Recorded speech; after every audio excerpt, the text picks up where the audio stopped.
சுமாராக 5 பில்லியன் இயர்ஸ்க்கு முன்னாடி ஸ்பேஸில் நிறைய பாறைகள் சுற்றிக்கிட்டு இருந்தது. தென் அதோடைய ஈர்ப்பு விசையினால் ஒன்றோட ஒன்று ஒட்டி இப்போ இருக்கிற பிளானட்ஸும் நம்ம எர்த்தும் உருவாக ஆரம்பிக்குது. மெட்டார்ஸ் எனப்படுகிற எரிக்கற்கள் ரிப்பீட்டடாக விழுந்ததுனாலையும் இங்கே இருக்கிற கேஸஸ்னாலையும் பூமி ஒரு நெருப்பு பந்து மாதிரி மாறி சூரியனை சுற்றி வர ஆரம்பிக்குது.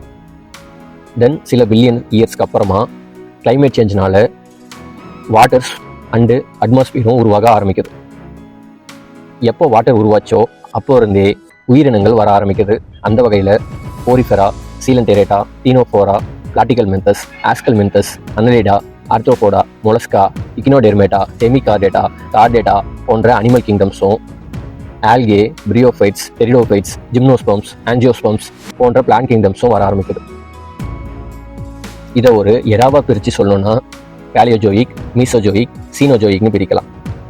பேலியோஜோயிக்கில் சின்ன சின்ன உயிரினங்கள் வர ஆரம்பிக்குது. மீசோஜோயிக்கில் டைனோசர்ஸ் மாதிரியான பெரிய உயிரினங்கள் வர ஆரம்பிக்குது. எந்த உயிரினத்துக்கு பவர் அதிகமோ அதுதான் இந்த உலகத்தை ஆட்சி செய்யும். அந்த வகையில் டைனோசர்ஸ் இந்த உலகத்தை ஆட்சி செய்ய ஆரம்பிக்குது. சீனோஜோயிக் ஏரால டைனோசர்ஸ் அழிஞ்சு ஆஸ்ட்ரோலோபிதிகஸ், ஹோமோ எபிலிஸ், ஹோமோ எரெக்டஸ், நெனாண்டர்தல்மேன், குரோமேக்னன்ஸ், ஹோமோசெபியன்ஸ் என்ற மனுஷங்கள் உயிர் வர ஆரம்பிக்கிறாங்க. அங்கே எப்படி டைனோசர்ஸ் தன்னுடைய பவரை வச்சு இந்த உலகத்தை ஆட்சி செஞ்சதோ அதே போல் இங்கேயும் ஹியூமன்ஸ் தன்னுடைய பவரை வச்சு உலகத்தை ஆட்சி செய்கிறாங்க. அந்த பவர் என்னன்னா திங்கிங் பவர். எப்பயுமே ஃபிசிக்கல் பவரை விட திங்கிங் பவருக்கு வேல்யூ கூட. எக்ஸாம்பிளுக்கு கத்தி கடப்பாரை வச்சு சண்டை போட்டவங்க கன்று வச்சு சண்டை போட்டவங்க கிட்ட அடிமையாக போனாங்க. கன்று வச்சு சண்டை போட்டவங்க நியூக்ளியர் வெப்பன்ஸ் யூஸ் பண்ணுறவங்க கிட்ட அடிமையாக போனாங்க. நியூக்ளியர் வெப்பன்ஸ் யூஸ் பண்ணுறவங்க அதை விட அட்வான்ஸ் டெக்னாலஜி யூஸ் பண்ணுறவங்க கிட்ட அடிமையாக போனாங்க. அந்த வகையில் உலகம் இன்னைக்கு டெக்னாலஜி நோக்கி அடிமையாக போயிட்டு. எஸ், பூமி அடுத்த எவல்யூஷனுக்கு ரெடி ஆகிடுச்சு. That is AI, artificial intelligence. Okay, what is mean by AI? இதை சிம்பிளாக சொல்லணும்னா ஒரு மிஷினோ ரோபோட்டோ ஹியூமன்ஸ் மாதிரி சிந்திச்சு செயல்பட ஆரம்பிச்சதுன்னா அதை நம்ம ஏஐன்னு சொல்லிடலாம். 1936 ஆலன் டர்னிங் அப்படிங்கிற ஒரு போட்ட ஸ்பார்க்கு தான் 1997 வேர்ல்டு செஸ் சாம்பியனான கேரி காஸ்ப்ரோ அப்படிங்கிற ஒரு செஸ் பிளேயரை ஒரு ஏஐ வின் பண்ணுது. 1973 மார்டின் கூப்பர் உருவாக்கின மொபைல் ஃபோன்னாலையும் ஆண்டி ரூபின் உருவாக்கின ஆண்ட்ராய்டு மொபைல்னாலையும் இது மேலும் அசுர வளர்ச்சி பெறுது.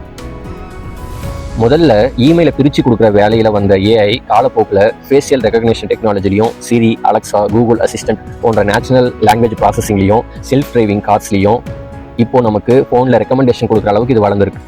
சரி, இவ்வளோ பெரிய நெட்வொர்க்குக்கு இந்தியா என்ன பண்ணியிருக்கு அப்படின்னு பார்த்தோம்னா, இதோடைய செயல்பாட்டை தெரிஞ்ச India 2018 national strategy on AI அப்படிங்கிற ஒரு இனிஷியேட்டிவ் லான்ச் பண்ணுறாங்க. தென் AI for all, rice, future skill prime, Indian AI portal அப்படிங்கிற இனிஷியேட்டிவ் தொடர்ந்து லான்ச் பண்ணிட்டு இருக்காங்க. 2024 யூனியன் பட்ஜெட்டில் ஏஐக்கு மட்டுமே 500 கோடியை ஒதுக்கியிருக்காங்க.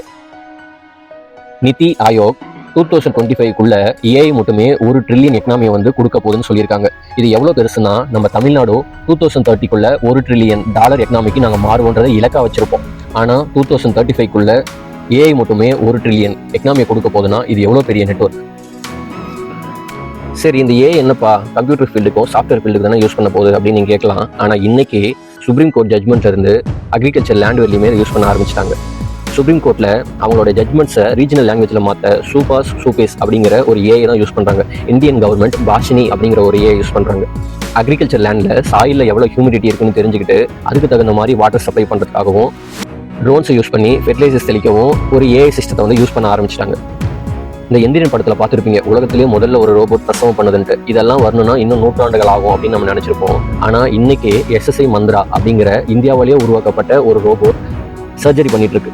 இன்னைக்கு அது ஹியூமன் ஆப்ரேட்டட் ரோபோட்டாக இருக்கிறது நாளைக்கு ஒரு ஏஐ ரோபோட்டாக மாறும். இப்போ இந்த வீடியோ நீங்கள் பார்க்குறீங்கன்னாவே ஒரு ஏஐ ரெக்கமெண்ட் பண்ணி தான். நீங்கள் உங்கள் ஃப்ரெண்ட்ஸ் கிட்ட பேசுகிற ஒரு வார்த்தையும் கூகுளில் தேடுற ஒரு சர்ச்சையுமே அது பதிவு பண்ணி வச்சுட்டு அதுக்கு தகுந்த மாதிரி தான் உங்கள் சோசியல் மீடியாஸில் ரெக்கமெண்டேஷன் வீடியோஸே வரும். ஸோ உங்களுடைய ஒரு நாளுக்கான என்டர்டைன்மெண்ட் டேவையே அந்த ஏஐ தான் முடிவு பண்ணிட்டு இருக்கு. நினச்சி பாருங்க, இப்போ நம்ம வெளியில் போகணுன்னா பைக்கோ காரோ எடுத்துகிட்டு போயிட்டு வந்துடுறோம். அதுவே நம்ம வீட்டுக்கு மேலே ஒரு ட்ரோனை நிப்பாட்டிட்டு அதில் நம்ம ஃபேமிலி மெம்பர்ஸ்லாம் ஏறி பறந்து போயிட்டு வந்தால் எப்படி இருக்கும்? சிரிப்பாக இருக்குல்ல?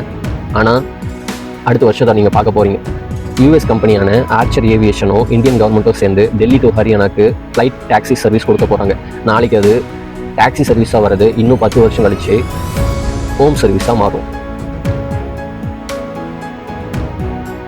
சரி, இது வரதுனால என்ன அட்வான்டேஜா டிஸ்அட்வான்டேஜா அப்படின்னு பார்த்தோம்னா, எப்படி ஒரு காயினுக்கு 2 சைடு இருக்கோ அது மாதிரி இருக்கும். அட்வான்டேஜும் இருக்குது, டிஸ்அட்வான்டேஜும் இருக்குது. முக்கியமாக இது வரதுனால ஜாப் ரீப்ளேஸ்மெண்ட் ஆகும். அதாவது ஏஐ கார்ஸ் வரதுனால டிரைவர்ஸ்க்கு வேலை போகலாம். சாட்பாட்ஸ் வரதுனால கஸ்டமர் சர்வீஸ்க்கு வேலை போகலாம். அக்ரிகல்ச்சர் ஃபீல்டில் ஃபெர்டிலைசர்ஸ் தெளிக்க ட்ரோன்ஸை யூஸ் பண்ணுறதுனாலையும் ஏஐ யூஸ் பண்ணுறதுனாலையும் அதை சார்ந்து இருக்கிற விவசாயிகளுக்கு வேலை போகலாம். இப்படி ஒரு பக்கம் ஜாபை எடுத்தாலையும் இன்னொரு சைடு இதை ப்ரொடியூஸ் பண்ணுறதுக்காகவும் ப்ரோக்ராம் பண்ணுறதுக்காகவும் ஒரு சைடு ஜாப் வளர்ந்துக்கிட்டே தான் இருக்கும்.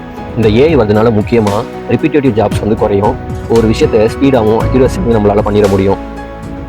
நிறைய ஃபீல்டில் வந்து இதை யூஸ் பண்ண ஆரம்பிக்கலாம். ஈவன் ஆர்மியில், நர்சிங்கில், போலீஸில் ஆல்ரெடி யூஸ் பண்ண ஆரம்பிச்சிட்டாங்க. லாஸ்ட் வீக் கேரளா போலீஸ் 20 வருஷத்துக்கு முன்னாடி நடந்த மர்டரை ஒரு ஏஐ யூஸ் பண்ணி இப்போ அவங்க எப்படி இருப்பாங்கன்ற ஃபோட்டோவை எடுத்து அவங்கள பாண்டிச்சேரியில் வச்சு அரெஸ்ட் பண்ணிட்டாங்க. ஸோ இது வரதுனால பெரிய அட்வான்டேஜும் இருக்குது, டிஸ்அட்வான்டேஜும் இருக்குது. ஸோ எப்பயும் புதுசாக ஒரு டெக்னாலஜி வருதுன்னா அதை நம்ம கற்றுக்கிட்டா மட்டும்தான் அடுத்த ஒரு ஜென்ரேஷனில் சஸ்டெயின் பண்ண முடியும். ஸோ இனி ஏஐ தான் எல்லாமேன்றதுனால நம்ம ஃபீல்டில் அதை எப்படி யூஸ் பண்ணணுங்கிறத கற்றுக்க வேண்டியது கட்டாயமாகுது. ஸோ ஃபிசிக்கல் ஒர்க் பண்ணனால ஒருத்தர் பணக்காரனாலாம் ஆகிட முடியாது. மென்டலி அவங்க பிரெயினை யூஸ் பண்ணி உழைச்சா மட்டும்தான் இங்கே ரீச் ஆக முடியும். ஸோ ஒரு ஏஐ நம்மளை யூஸ் பண்ணிக்க விடாமல் நம்ம அந்த ஏஐ யூஸ் பண்ணோம்னா சக்ஸஸ்ஃபுல் பர்சனாக ஆக முடியும். So let's travel with AI.